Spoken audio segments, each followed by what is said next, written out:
bulldog. Ever since Scarlo and Rheneas had their 100th birthday, Peter Sam had been worried. He kept on saying that the real Duke never came. "Rubbish," said Duncan. "Of course he was real." "All the same," Peter Sam persisted, "he wasn't our Duke." "Our Duke," said Sir Handel, "is an engine." "You're as bad as he is.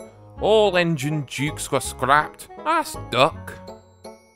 "Duck doesn't know everything," Scarloey put in quietly. "Tell us about him, you two." Here is one of the stories that Peter Sam and Sir Handel told about Grandpuff. It happened when Sir Handel was new to the line. Now, have you remembered that in those days he was called Falcon and painted blue? You have? Now we can begin. The manager came to see him one day and said he was pleased with his work so far. "Now, Falcon," he went on, "you must learn the mountain road." "Yes, please, sir," said Falcon, excited. "So tomorrow you shall go double-heading on it with Duke. He'll explain everything." Falcon didn't like this. He thought Duke was a fusspot and a regular old fuddy-duddy. Duke's train was one for holidaymakers. He called it the Picnic. Falcon was ready when Duke arrived. Duke drew forward beside him. "Listen," he said, "the mountain road is difficult. You take the train and I'll couple in front." "No," said Falcon. "I'll lead. How could I learn the road with you lumbering ahead, blocking the view?" "Suit yourself," said Duke shortly, "but never mind the view. Attend to the trek." "Look at the track," he puffed again on starting. "Never mind the view." "Fuss-putt, fuss-putt," puffed Falcon on starting. "Fuddy-duddy, fuddy-duddy, fuddy-duddy, fuddy-duddy." They rattled through the first tunnel, looped round, recrossed the river, and entered the second, climbing all the time. Their speed grew slower and slower. "Don't dawdle, don't dawdle," urged Falcon. No, hurry, puffed Duke stodily. The tunnel was curved and pitch dark. Falcon felt stifled. He wanted to get out. Presently the light grew. 2 ribbons of track appeared ahead in the gloom. "Watch the track, warned Duke. Fuss-putt, scoffed Falcon.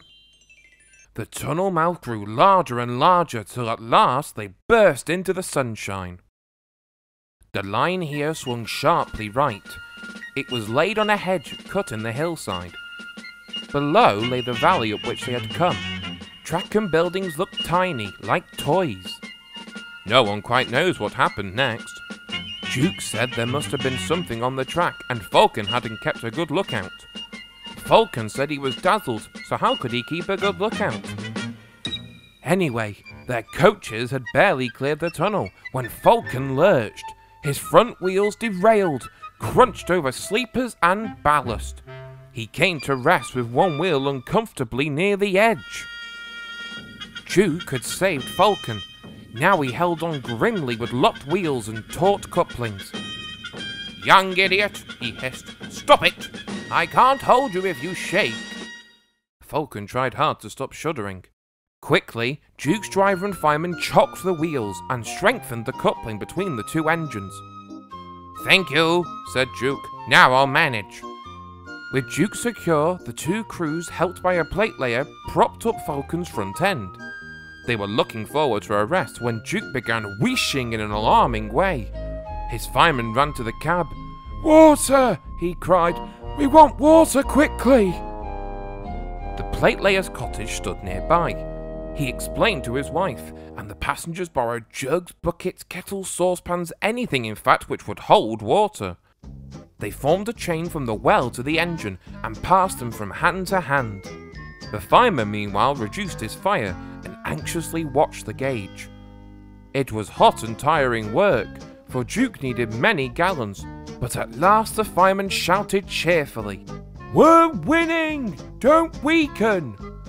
And they all set to work again with a will. They cheered again when the breakdown gang arrived. They showed other passengers how to help them lever Falcon back to the rails. The manager was at the top station. He said he was sorry about the accident and thanked the passengers for their help. "Not at all," they said. "We admired the way you put things right and enjoyed the adventure."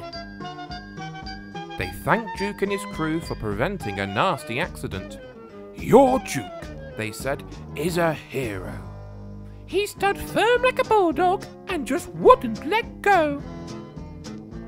Falcon said thank you too. "I don't know why you bothered after I'd been so rude." "Oh well," replied Duke. "You just had a new coat of paint. It would have been a pity if you'd rolled down the mountain and spoiled it. That would never have suited his grace."